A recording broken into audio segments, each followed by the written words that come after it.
Young Marines, prepare.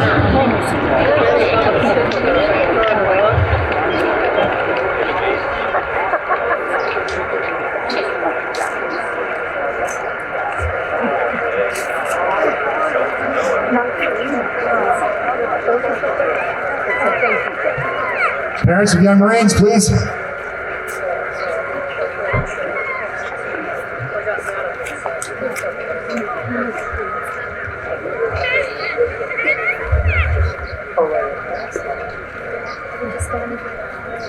Ladies and gentlemen, good morning. Thank you all for coming out to the annual Memorial Day service.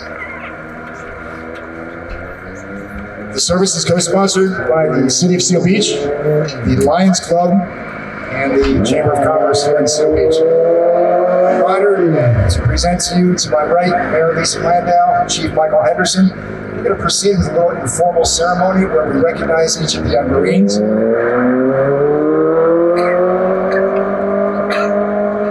And we will be joined by United States Marine and Police Officer of Seal Beach, Nick LaCara. Nick, thank you for coming out. Nick, that's awesome that you're here. Thank you. I hope this was not under duress or assignment. All right, so we're going to do this very informally. Can I have somebody with some flowers here? Bring up some flowers, handful of flowers. Volunteer, please. Anybody. Anybody's good.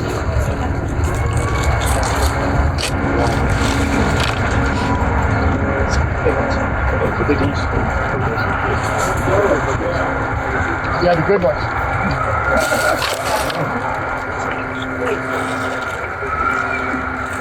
Morning again, guys.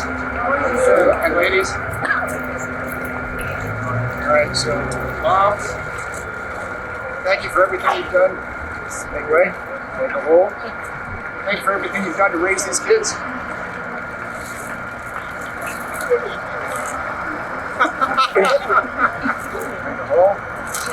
Thank you. You're doing the right thing. You guys are doing the. You ladies are doing the right thing. And gentlemen. Anybody else? Thank you so much. All right, Mayor and the Chief are going to give you a little token of their appreciation.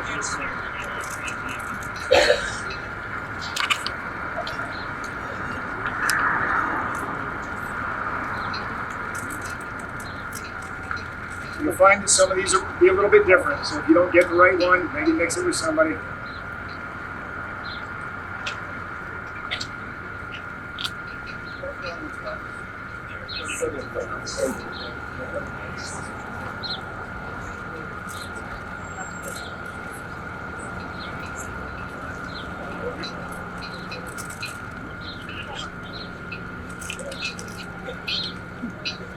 Oh, here, look at that.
If you're outside, you have a cup on there.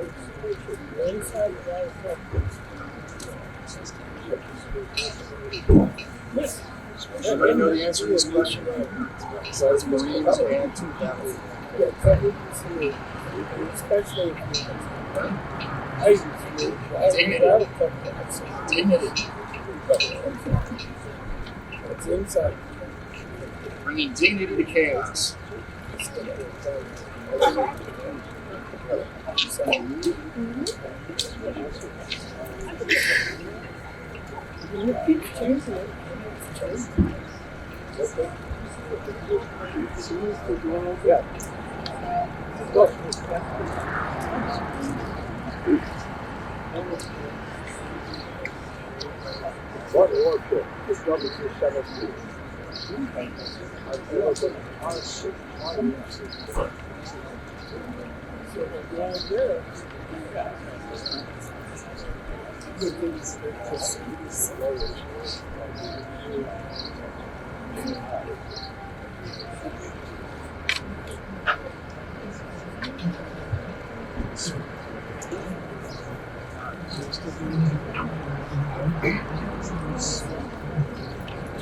All right, Marines, dismissed.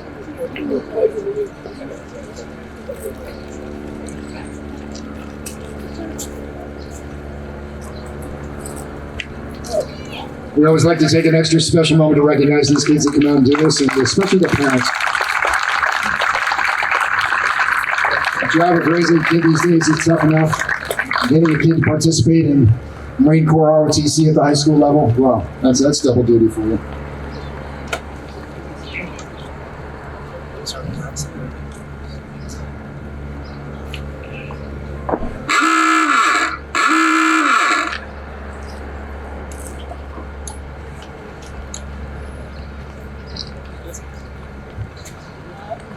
Young Marines, prepare to present the colors.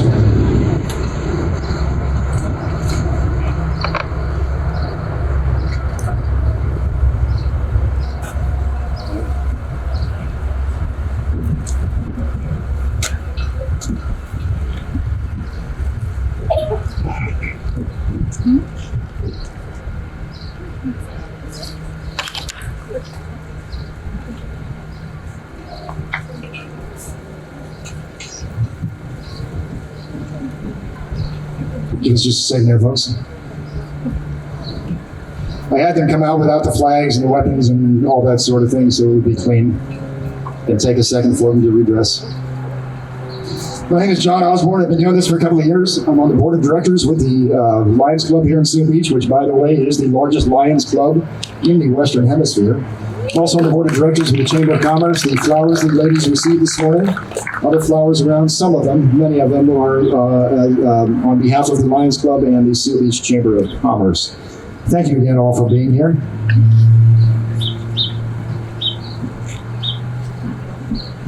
This is the uniform I wore over 30 years ago. I've been retired for 30 years. I served in both the United States Army Infantry and the United States Army Field Artillery. Mostly as a reservist, but some years of active duty in there. I was commissioned at a very early age.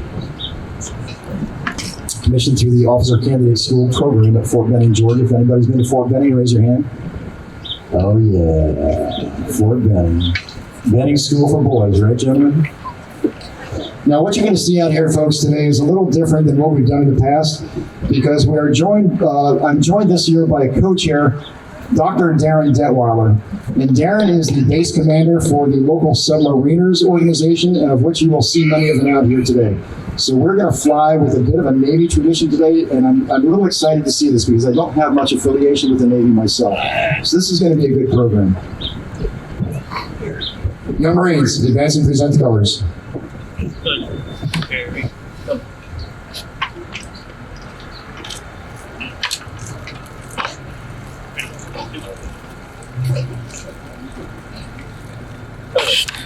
Forward. Mark. Left. Left. Left. Right. Right. Left. Left. Left. Right. Right. Left. Left.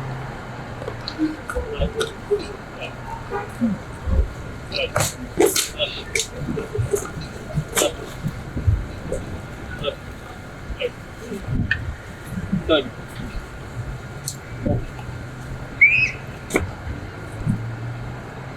Good.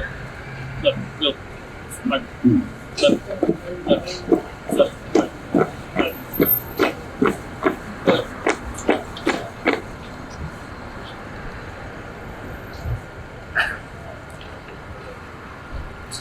Ladies and gentlemen, our national anthem presented by Ann Brennan.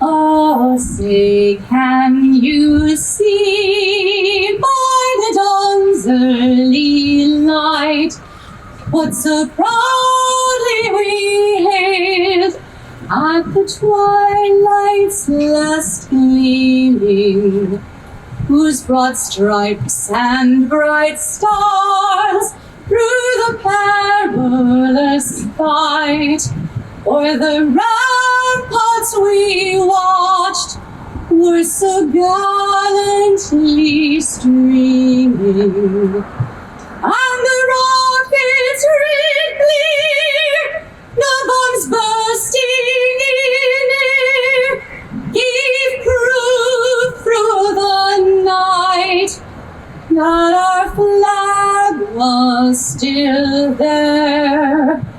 Oh, say does that star-spangled banner yet wave o'er the land of the free and the home of the brave?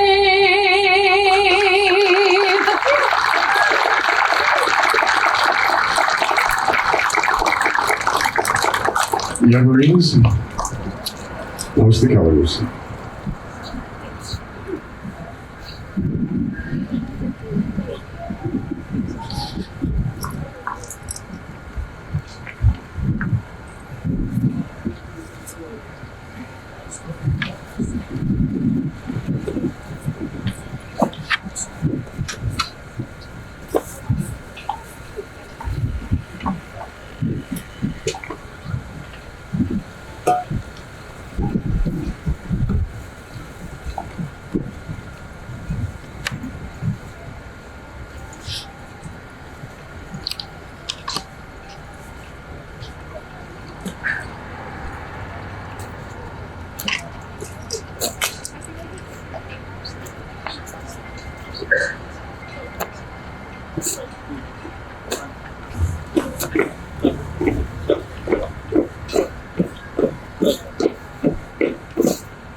Ladies and gentlemen, please remain standing as we welcome to the podium Major Joshua Sneed from the Salvation Army to deliver our invocation.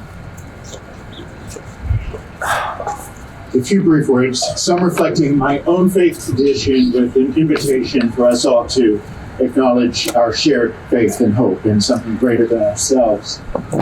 We trust that beyond absence, there is a presence, that beyond the pain, there can be healing, that beyond the brokenness, there can be wholeness, that beyond the anger, there may be peace, that beyond the hurt, there may be forgiveness, that beyond the silence, there may be the word, that beyond the word, there may be understanding, and that through understanding, there is love. The Bible says love never fails. It always protects, always trusts, always hopes, always perseveres. And Jesus said, a greater love has no one than this, to lay down their lives for their friends. God, we honor the greatest love laid down for us today and the brave service members who gave that gift to all who follow after them, who call our nation home. We bless their memory in life in your great name. Amen.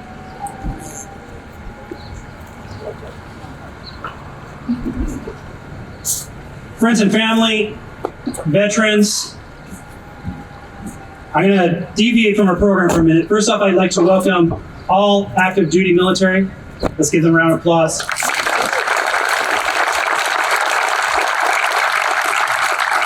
We're joined by the two senior enlisted Master Chiefs from the Naval Weapons Station. Let's give them a round of applause. I was supposed to lead us in the Pledge of Allegiance this morning, but instead I'd like to do something that's a complete honor. Ladies and gentlemen, he served 4 patrols in World War II. He just turned 100 years old. I'd like to welcome to deliver the Pledge of Allegiance, Mr. Pat Ziliakis, World War II submarine veteran.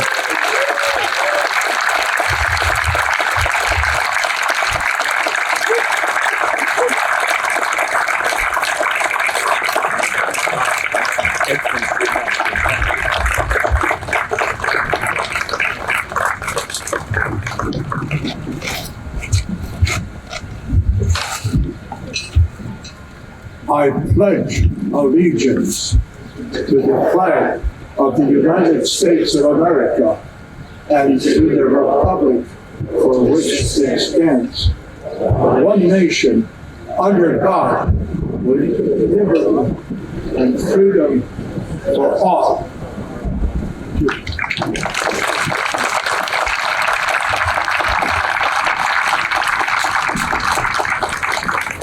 101 years old. Ladies and gentlemen, you feel free. Go ahead and take a seat. Make yourselves comfortable. If you know, you know. If you know what happened in the last 24 or 36 hours in getting this together, if you're in the know, you know.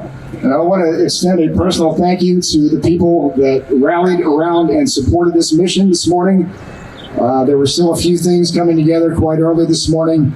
I apologize for being that weakest link in the chain, but that's the way it goes sometimes. But the strength of the Lions Club and folks involved with the Lions Club and the Chamber of Commerce here in Seal Beach, the city of Seal Beach, rallied around me and rallied around this effort, and here we are. So let's do it.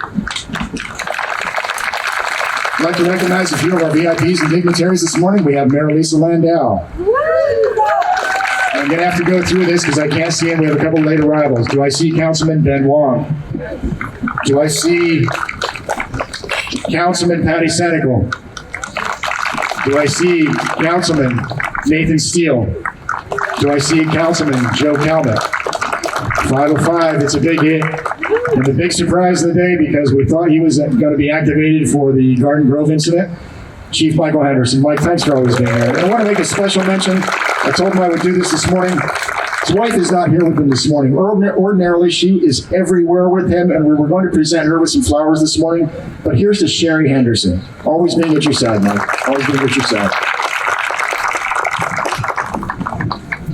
Ladies and gentlemen, I present to you Mayor Lisa Landau. I am stepping back from the ceremony at this point. Mayor Lisa Landau.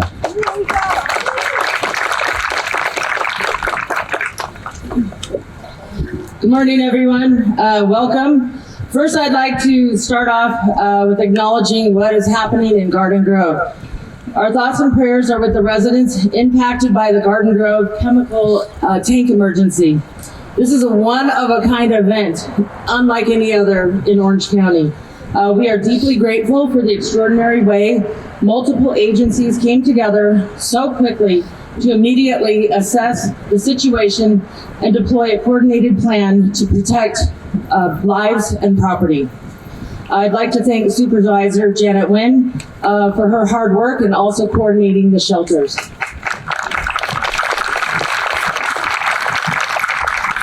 We thank the dedicated efforts of law enforcement, firefighters, hazmat, government employees at every level. Everybody was here. City, county, state, and federal. The very best of the best have been working literally around the clock to protect the people of Orange County, safeguard our communities, and bring this emergency under control as quickly as possible. I have good news. As of 8 o'clock this morning, there is encouraging news to report. Officials have confirmed that the immediate potential for an explosion has been taken off the table. That's huge. The Orange County Fire Authority verified that the tank ruptured and cracked, which released the pressure inside the tank, and temperatures are continuing to decrease. While evacuation zones remain in effect, out of abundance of caution, this is a very positive development and an important step towards stabilizing this situation. So thank you, especially OCFA, for going in to a very dangerous situation. So let's thank all of our first responders here in Orange County.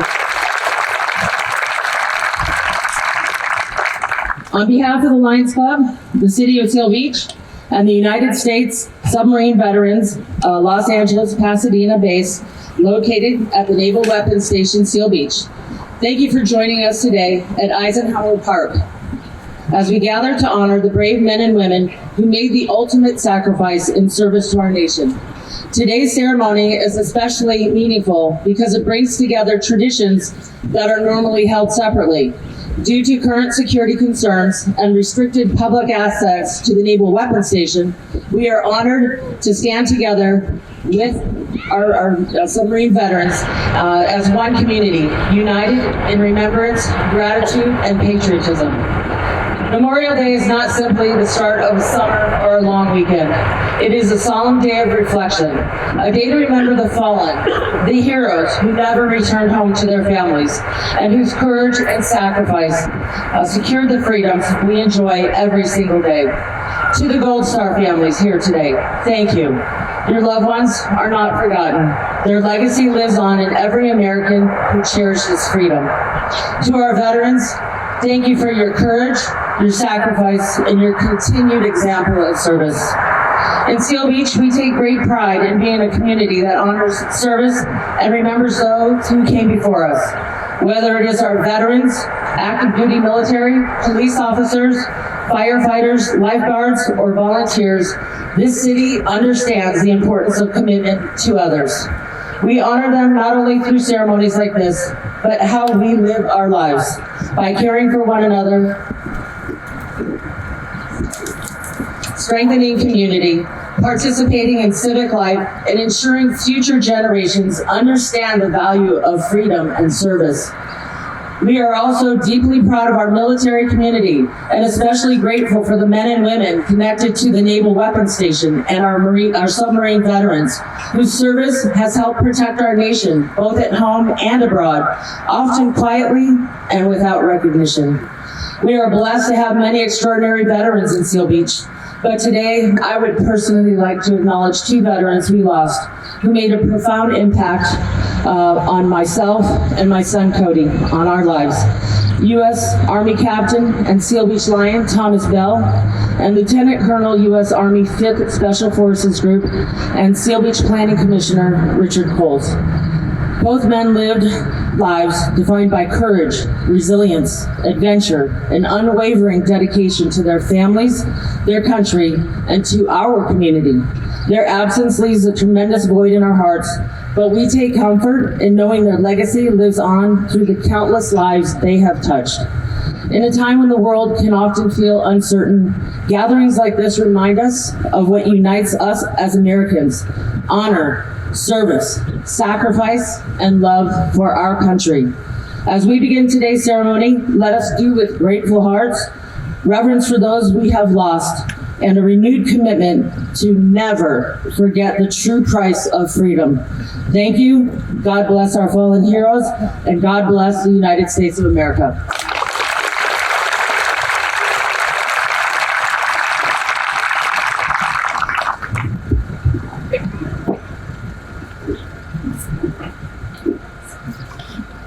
I'd now like to welcome Janet Yen, Orange County Supervisor, 1st District.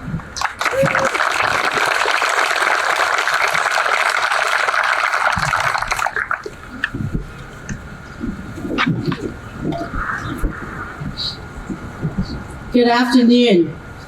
Again, I'm Orange County Supervisor Janet Wynn. As you know, I've been to this event every year for over a decade now. And usually I'm in a suit. I apologize, I'm a little more casual. I've been on the scene since Friday. I got a call at 4 a.m. on the situation in Garden Grove. 90% of the residents evacuated are from my district. And so we've been there 15 hours a day, helping not only to work with the command center, but being on all the Zoom calls and all the calls and the management meetings and opening all the shelters. Every shelter we open, within the hour, it's full. And it continues on. Thousands of residents are impacted, but we appreciate them. We appreciate that they hear us at all call to evacuate. This is something that's never happened in Orange County. Completely, we don't have experience in how to deal with this. As the mayor has mentioned, the positive news this morning is that the operation team, we're so blessed to have our Orange County firefighters and their team risking their lives and went into the facility last night to do more recon to find out what we can do to keep that third tank from blowing up.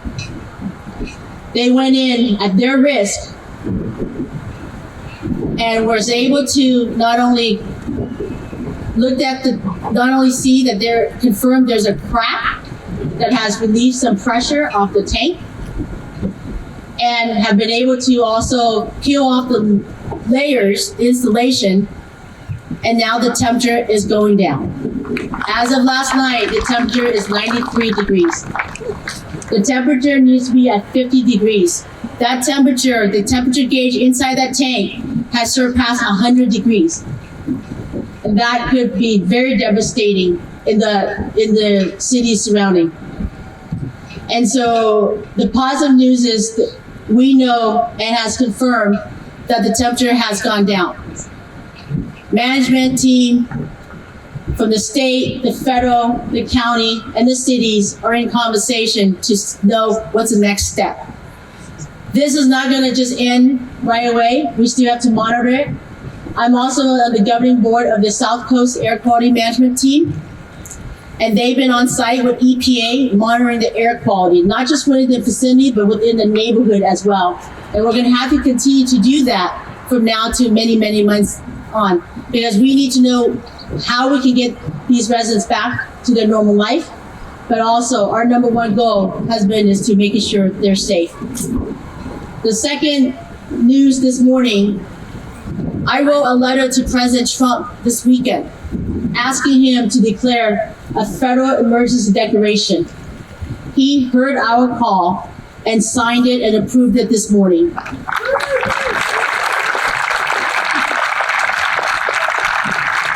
We are so grateful for the president knowing how important this is to Orange County and to Orange County residents. That signature of his and that declaration will continue to keep EPA here, will continue to help us monitor our waterways, our air quality, not just within that facility, but for everybody else surrounding as well.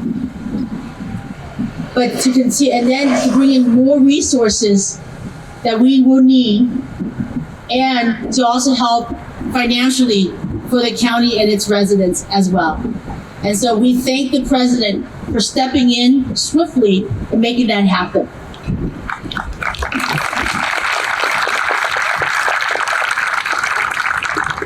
I do also want to thank your mayor, your chief, and your team at the City Hall.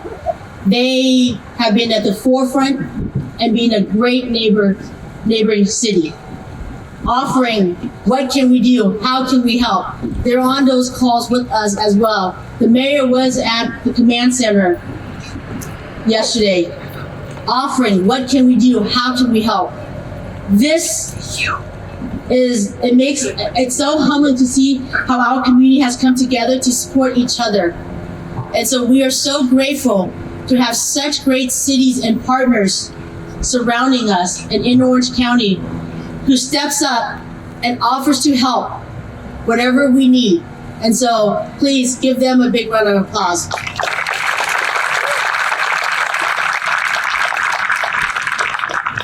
Memorial Day is one of those days that means something a little different to every family. For some, it marks the beginning of summer. For others, it's a day of reflection, remembrance, and gratitude. For me, it is deeply personal. Today, we honor the brave men and women who gave their lives serving our country, heroes who've never made it home to their families. We remember them not just as soldiers, sailors, airmen, and Marines, but as sons, daughters, husbands, wives, parents, neighbors, and friends. Sometimes when we talk about sacrifice, the words can sound formal or distant. But sacrifice is not distant. It is very, very real. It's the empty chair at a family dinner table. It's the folded flag they are handed to a grieving spouse at a funeral. It's a generation who grew up without a father or mother because someone chose service before themselves. We especially remember the greatest generation, those Americans who fought in World War II, young men who crossed oceans and stormed beaches to defeat the Nazi and defend freedom around the world. Men who were barely out of high school, yet they carried the weight of the war on their shoulders. I'm grateful that some of those heroes still live here in Orange County. And we remember the men and women who served during all the wars, especially for me, the Vietnam War. For Vietnamese American families like mine, that history is very personal. My family fought in Vietnam War alongside American forces. We know what it means to fight for freedom. We know what it means to lose a homeland. And we know the incredible courage of the American service members who stood beside our allies during difficult times. Many Vietnamese refugees, including my own family, came to America because of the sacrifices made by American veterans. Orange County became home, so many families searching for freedom, hope, and a second chance. That is why Memorial Day is not just a date unaccounted for many of us. It is a reminder that freedom is never free. It is also a reminder that we have a responsibility, not only to remember the fallen, but to honor them by how we live our lives today. By serving our communities, by helping our veterans, by teaching our children about history, patriotism, sacrifice, and gratitude. And by never taking this country for granted. I hope we all take a moment to reflect on the blessing we enjoy because of those who served and sacrificed for us. To the Gold Star families here today, we thank you. We thank you. We thank you.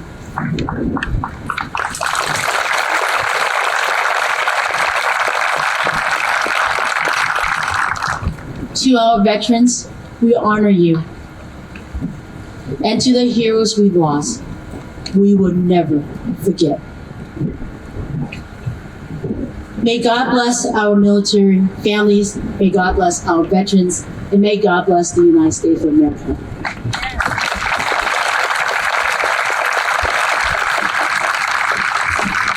I would like to also apologize because usually I'm here with you the whole event, but I have to get back to the command unit, the command center, and also we've got 7 shelters today that are at capacity, and I wanted to bring a little bit of Memorial Day barbecue to them. So our team is out bringing hot dogs to these sites, and so I'm going to stop by over there before I head back to the command center because we will have more news to come today. And so again, thank you for always being so gracious to allow me to be here with you and to join you.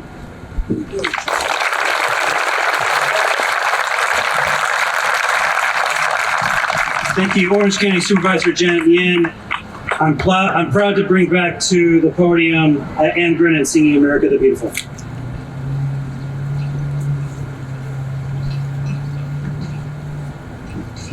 Oh, beautiful for spacious skies, for amber waves of grain, for purple mountain majesties upon the fruited plain. America, America, God shed His grace on thee, and crowned thy good with brotherhood from the sea to shining sea.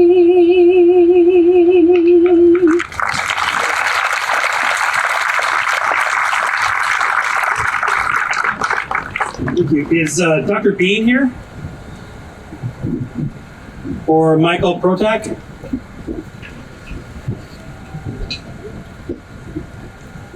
If someone is representing with them, please come this way at some point. There are many moving parts that are going on. In fact, we gathered here as the United States Submarine Veterans with the SealBeach Lions Club in the City of Beach. And thank you for joining us this Memorial Day here at Eisenhower Park. You know, we gather beside veterans who once stood watch in distant oceans, deserts, skies, and battlefields. We gather beside families who carry the weight of that service home. And we gather as citizens of a nation forever indebted to those who never returned. For many years, in fact, next year will be the 50th anniversary. For many years, the United States Submarine Veterans have gathered on Memorial Day at the United States Submarine Veterans World War II National Memorial West, near the entrance to the Naval Weapons Station, to honor those who gave their lives in service to our nation. This year, the realities of a changing world and heightened national security concerns have required our military to limit large public gatherings, including at the Naval Weapons Station in Seal Beach. Let us be clear, today's combined Memorial Day ceremony is not a lesser alternative. In many ways, it is a powerful reflection of what Memorial Day has always represented at its very core. It is Americans coming together in moments of challenge. It is communities choosing unity over inconvenience, purpose over disappointment, and remembrance over retreat. And it is the understanding that honoring sacrifice does not depend on a specific location, but on the willingness of people to gather with gratitude in their hearts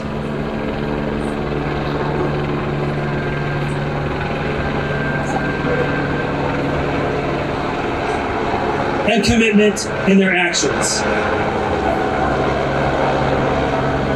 Today stands as a testament to neighbors, veterans, civic leaders, families, and citizens working side by side to ensure that the memory of our fallen is neither postponed nor forgotten.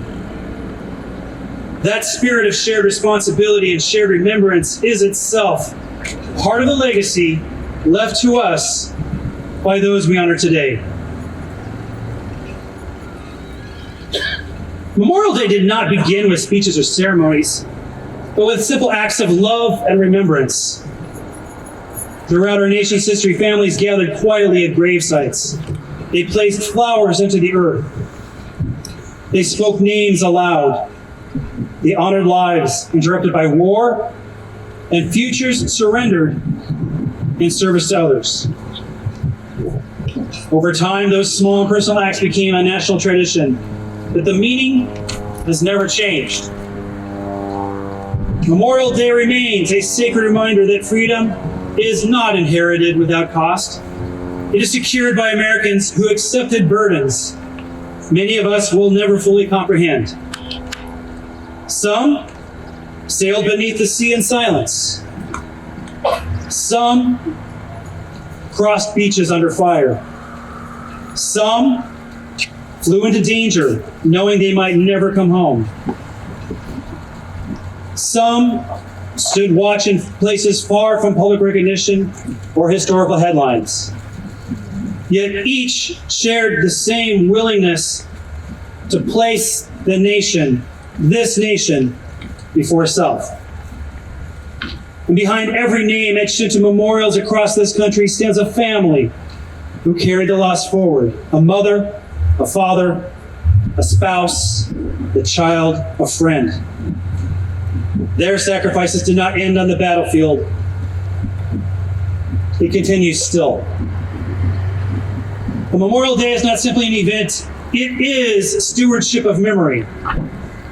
Today we do more than remember the fallen. We commit ourselves and recommit ourselves to being worthy of them. Worthy in how we serve our communities. Worthy in how we care for one another. Worthy in how we preserve the freedoms they died defending. And worthy in ensuring that their stories are not lost to time, silence, or distance. May we leave here today with humility in our hearts, gratitude in our words, and renewed purpose in our actions. And may we never forget those who gave the last full measure of devotion in service to the United States.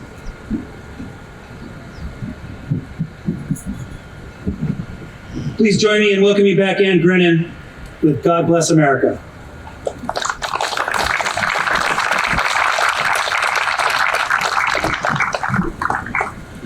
God bless America, land that I love. Stand beside her and guide her through the night with the light from above. From the mountains to the prairies to the oceans wide we fall. God bless America, my home, sweet home.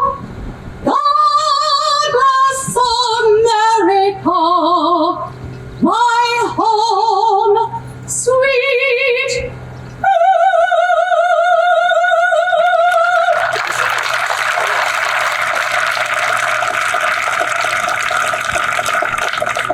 Thank you very much, Ann Grennan. The submarine veterans are now going to perform an element of the ceremony we typically execute at the Submarine Memorial. I'd like to welcome Dave Vanderveen to conduct our tolling of the boats.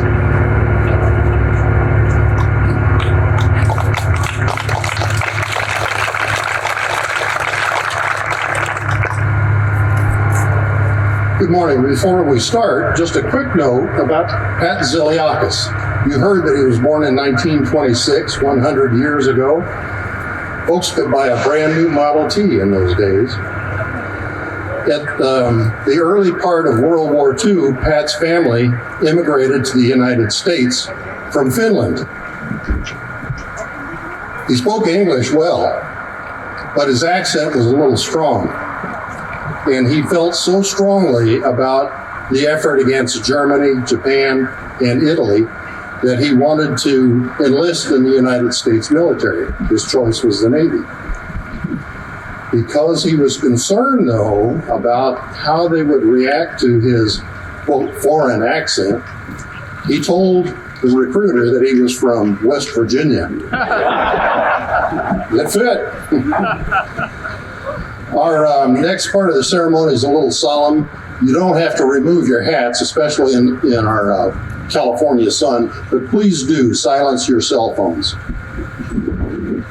On Sunday, 7 December 1941, a date that will live in infamy, torpedo planes and bombers of the Imperial Japanese Navy attacked Pearl Harbor, Hawaii, severely crippling the United States Pacific Fleet and leaving it too weak to launch any major offensive for many months. Thus, the period of 7 December 1941 through 2 September 1945 were years of monumental struggle and sacrifice for all Americans.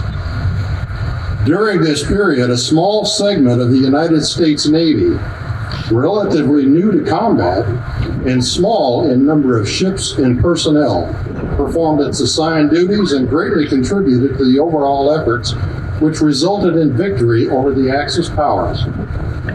This elite group of sailors was the United States Navy Submarine Force, an organization that I've had the privilege to serve. Soon after the attack on Pearl Harbor, the crews of our submarines departed from their bases with orders to seek and destroy the enemy, and many of our numbers were lost in the performance of these duties. Some men lost their lives individually. Some became prisoners of war. But by far, the greater number died as their submarines failed to return from patrol. A total of 52 submarines and some 3,600 men remain on eternal patrol from World War II.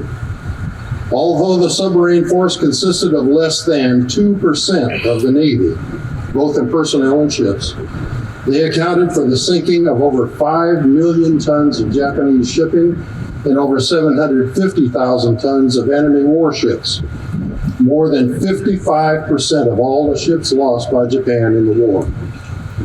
This was more tonnage than all other U.S. forces combined. Here are those submarines and the fate of their crews. Sea Lion, SS-195, 54 men on board. She was damaged by Japanese aircraft while at Cavite Naval Shipyard in the Philippine Islands on 10 December 1941. She was later sunk to prevent her from falling into enemy hands. 4 men lost. S-36, SS-141, 43 men on board. Destroyed on 20 January 1942 after running aground in Makassar Strait. No loss of life. S-26, SS-131, 46 men on board. Sunk in accidental collision with the escort vessel PC-460 in the Gulf of Panama on 20 January 1942. All hands lost.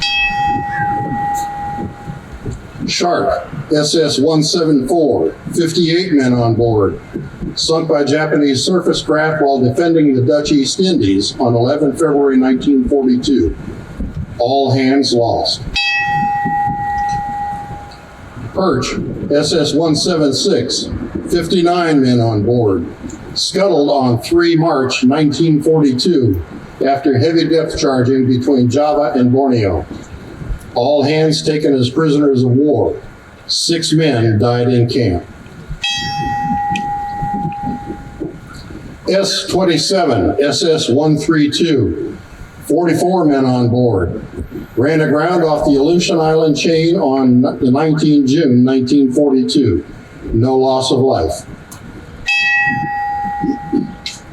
S-39, SS-144, 45 men on board. Destroyed after grounding on a reef on 16 August 1942, south of Rossel Island. No loss of life. Grunion, SS-216, 70 men on board. Sunk when struck by her own torpedo on 31 July 1942 off Kiska Island in the Aleutian chain. Her wreck has been located and is protected as a war grave. All hands lost. Argonaut, SS-166, 105 men on board. Sunk by Japanese destroyers on 10 January 1943 between Leh and Rabaul. All hands lost. Amberjack, SS-219, 74 men on board. Probably sunk by Japanese torpedo boat and subchaser on 14 February 1943 off Rabaul in the Buka Shortland Sea area. All hands lost. Grampus, SS-207, 71 men on board. Probably sunk by Japanese destroyers on 5 March 1943 in the Balabac Strait area. All hands lost. Triton, SS-201, 74 men on board. Sunk by Japanese destroyers on 15 March 1943 in the Solomon Bismarck Sea area. All hands lost. Pickerel, SS-177, 74 men on board. Sunk by enemy action on 3 April 1943 in the Central Pacific. All hands lost. Grenadier, SS-210, 76 men on board. Damaged by Japanese aircraft on 22 April 1943 and scuttled in the Strait of Malacca near Penang, Malaya. Her entire crew was taken captive. 4 men died as prisoners of war.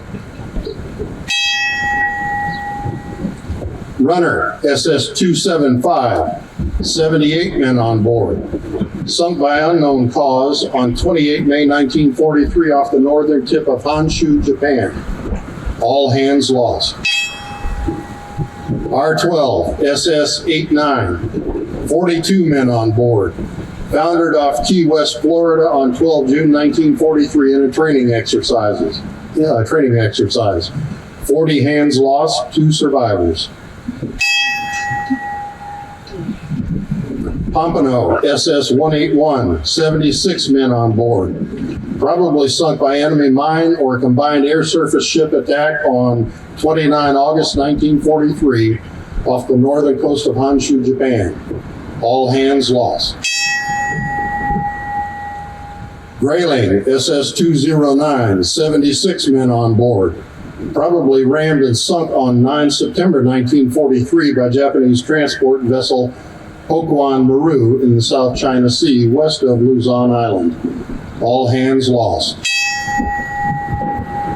Cisco, SS-290, 76 men on board.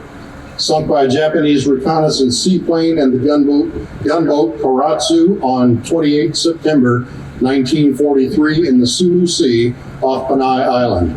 All hands lost.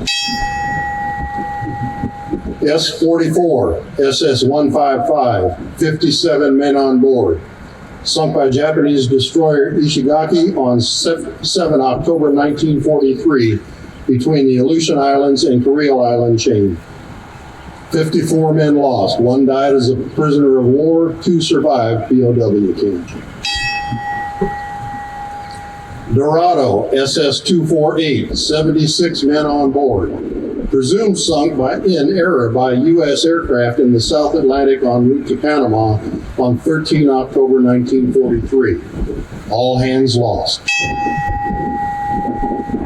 Wahoo, SS-238, 80 men on board. Sunk by Japanese aircraft and warships in La Perouse Strait north of Hokkaido Island on 11 October 1943. Her wreck has been located and is protected as a war grave. All hands lost. Corvina, SS-226, 82 men on board. Sunk by torpedo attack from Japanese submarine I-176 on 16 November 1943, south of Truk Island in the Carolines chain. All hands lost. Sculpin, SS-191, 84 men on board. Damaged by Japanese destroyers on 19 November 1943 and later scuttled north of Truk Island. 63 men lost, 21 survived as prisoners of war. Capelin, SS-289, 78 men on board. Sunk by unknown causes on 23 November 1943 in the Celebes or Malacca Sea. She may have been struck by a mine or had a hull defect. All hands were lost.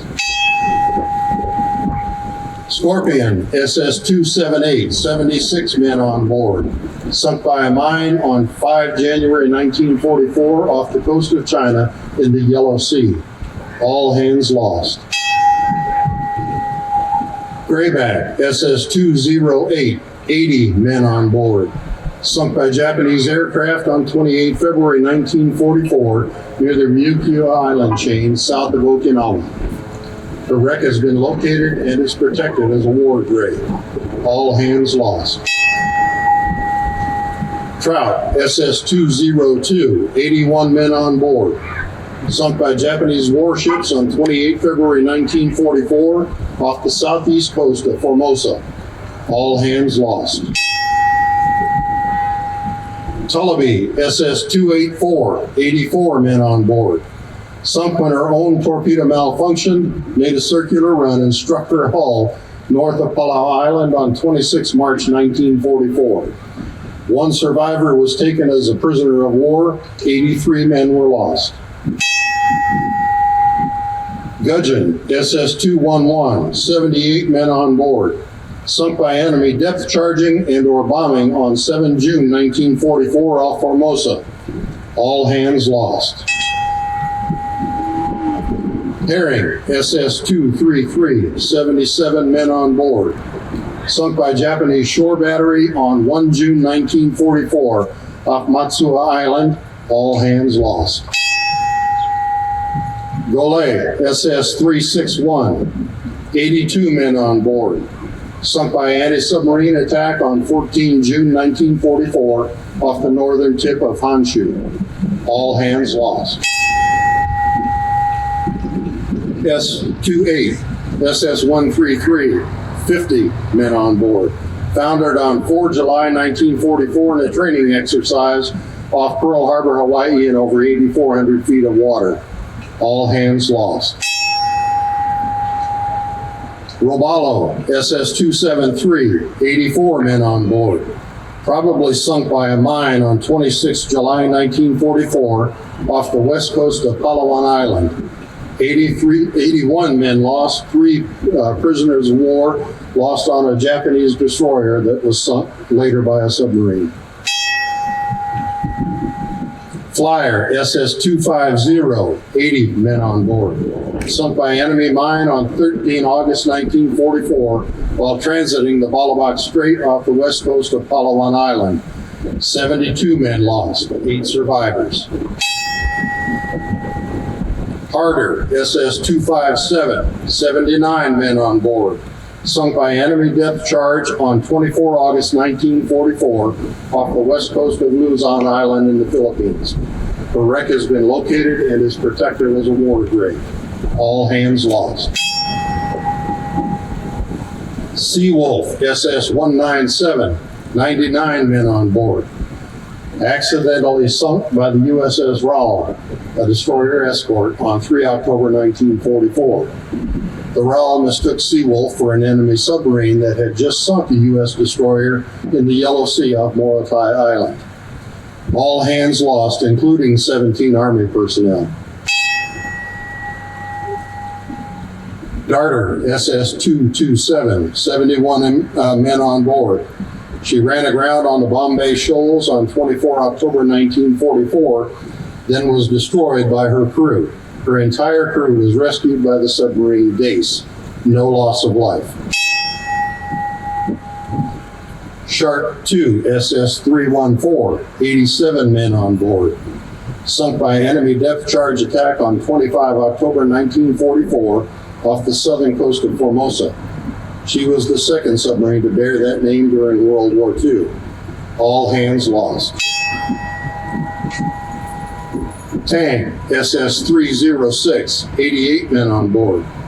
She was sunk by her own torpedo, which made a circular run on 24 October 1944 in the northern end of Formosa Strait in the vicinity of Turnabout Island.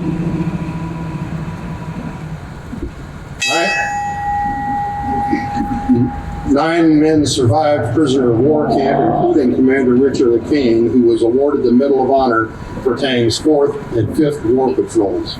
79 men were lost. Escalar, SS-294, 82 men on board. She was presumed sunk by an enemy mine on 17 October 1944 in the Yellow Sea. All hands lost. Albacore, SS-218, 86 men on board. She was sunk by an enemy mine 4 miles east of the port of Hakodate in Hokkaido Island, Japan, on 7 November 1944. All hands lost. Growler, SS-215, 85 men on board. Sunk by unknown causes on 5 November 1944 in the South China Sea. All hands lost. Scan, SS-277, 83 men on board. Sunk by an enemy patrol planes and coastal defense vessels on 9 November 1944 in the Tokyo Bay area. All hands lost. Swordfish, SS-193, 89 men on board. sunk by depth charges or mine on 12 January 1945 off the coast of Okinawa. All hands lost. Barbell, SS-316, 81 men on board, sunk by a Japanese aircraft on 4 February 1945 in the southern entrance to Palawan Passage. All hands lost. Keat, SS-369, 87 men on board. She was probably sunk by a Japanese submarine on 20 March 1945, somewhere east of the Nansei Shoto island chain. All hands lost. Trigger, SS-237, 89 men on board. She was sunk by Japanese aircraft or warships on 26 March 1945 in the East China Sea. All hands lost. Snook, SS-279, 84 men on board. She was sunk by unknown cause on 8 April 1945 near Sakashima Shoto. All hands lost. Lagarto, SS-371, 85 men on board. She was sunk by Japanese mine layer Hatsutaka on 3 May 1945 in the Gulf of Siam, now the Gulf of Thailand. She has been located in 180 feet of water and is protected as a war grave. All hands lost. Bonefish, SS-223, 85 men on board, sunk by Japanese anti-submarine forces in Toyama Bay on the west coast of Honshu Island. Her wreck has been located and is protected as a war grave. All hands lost. Bullhead, 84 men on board. This was the last submarine lost during World War II. She was sunk by Japanese aircraft in the Java Sea, north of Bali, on 6 August 1945. All hands lost. We now honor those submarines and crews lost since World War II. Thresher, SSN 593, 129 men on board, sunk during sea trials off the coast of New England on 10 April 1963. All hands lost, including several shipyard workers. Scorpion, SSN 589, 99 men on board. She was sunk by unknown cause west of the Azore Island chain on 22 May 1968. All hands lost. We also remember all other boats and crews lost in the service of their country throughout the world. In closing, may we never forget our submarine sailors who lay forever entombed in their steel coffins throughout the oceans of the world. Let us pray that no other submarine or her crew will be added to our list of shipmates who have departed on their eternal patrol. May their souls rest in peace.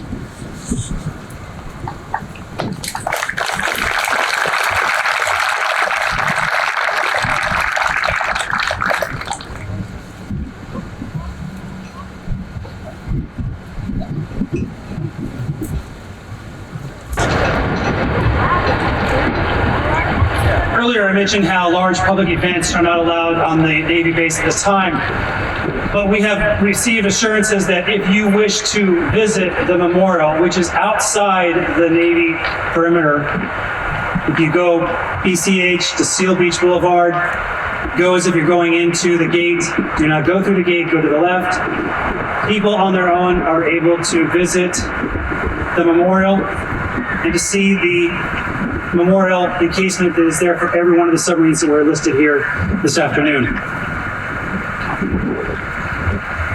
As you arrived today, you may have noticed a special table.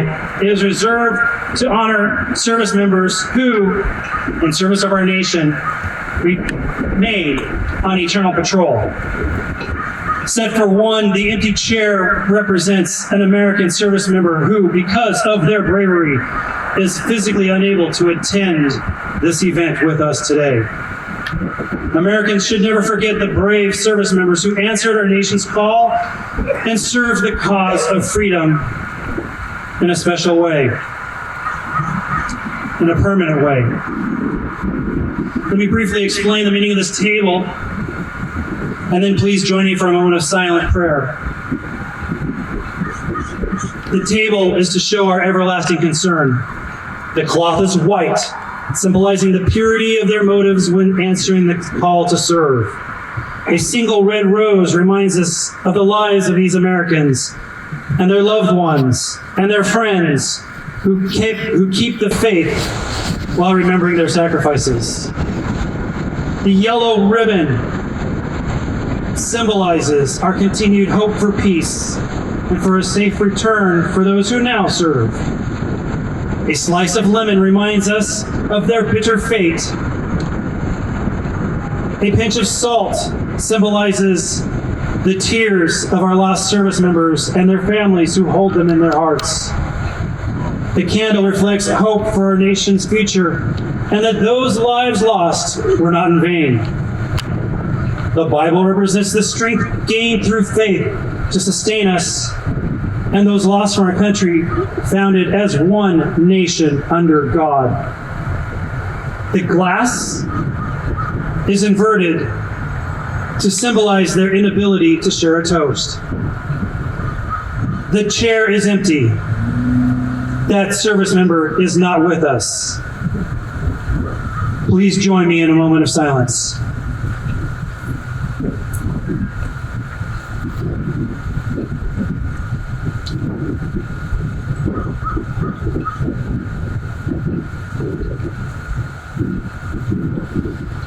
Now, ladies and gentlemen, members of the Los Alamitos High School Jazz Program, buglers will perform the ceremonial taps.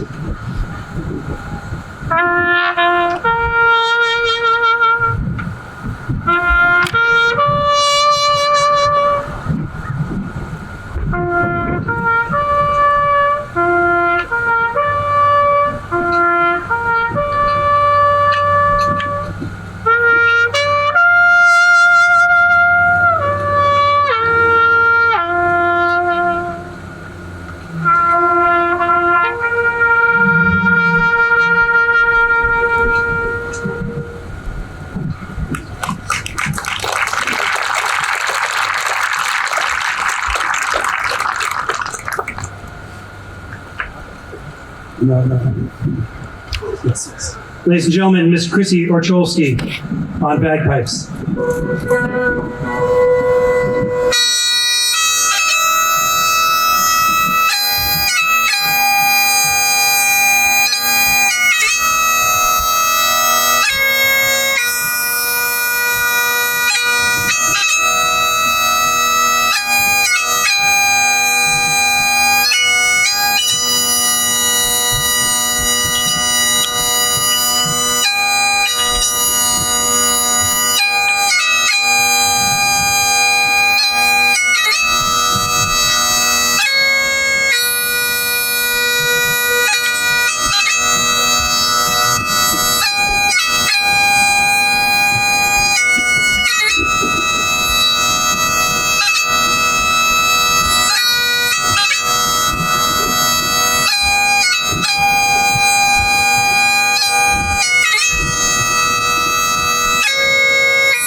The laying of the wreaths.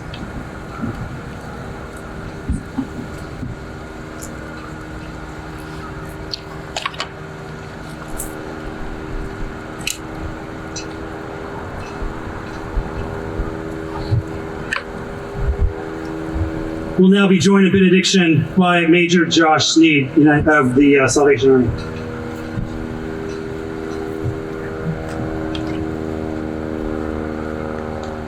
We want to acknowledge with gratitude the words that were spoken by all of our speakers, words like honor and courage, humility, purpose, remembrance, and devotion.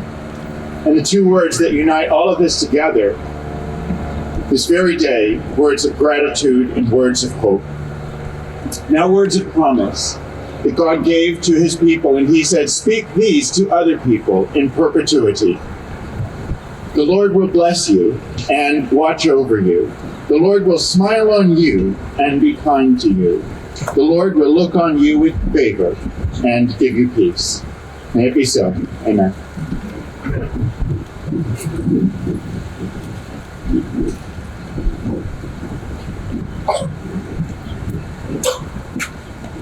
Young Marines, prepare to retire the colors.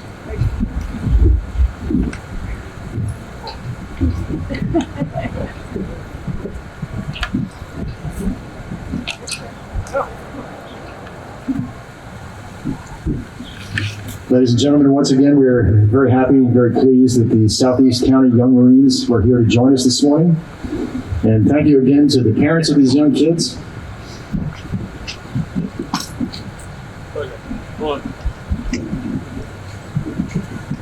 Sergeant Halverson, you prepared? Ready? Retire the colors.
Thank you very much. Please be seated. Ladies and gentlemen, on behalf of the United States Submarine Veterans, we appreciate you attending this event. We appreciate the consideration and the cooperation with the SealBeach Lions Club and the City of Seal Beach in allowing us to continue our tradition, even though we are not able to be at our location. I do want to briefly remind people that you are welcome to visit the memorial just outside the entrance to the Naval Weapons Station. It is open to the public, free of charge, 365 days a year. I also want to thank the Lions Club for their assistance and their leadership in helping us maintain our memorial, which next year will be celebrating its 50th anniversary. With that, I would like to welcome to the podium one last time for closing remarks my co-chair, John Osborne, U.S. Army retired.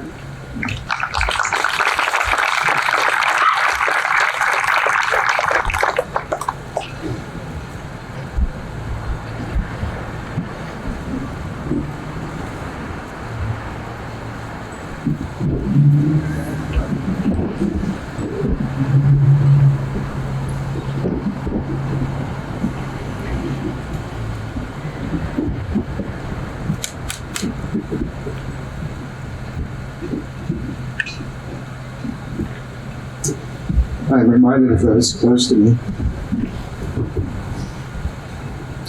who died in the service of the country. Some very close to me. Ladies and gentlemen, I want to thank you all for being here again today. I want to thank my co-chair, Dr. Darren Detweiler, from the Submarine News Base. You know, it's just like a Navy guy to want you to go see something else on their behalf. But I'm an Army guy, and you can join me at Clancy's. Ladies and gentlemen, again, thank you so much for coming out. We're concluded. Thank you. If I may ask one more moment of your time, gentlemen.